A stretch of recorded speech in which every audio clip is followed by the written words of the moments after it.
You ask Tiger to solve.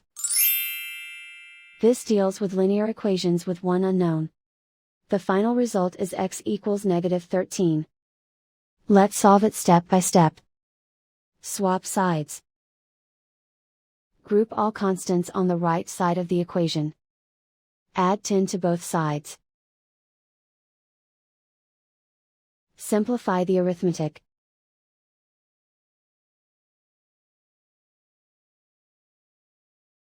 Convert the x into a positive number.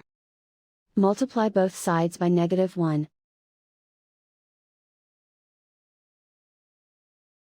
Remove the ones. Simplify the arithmetic. And so the final result is x equals -13.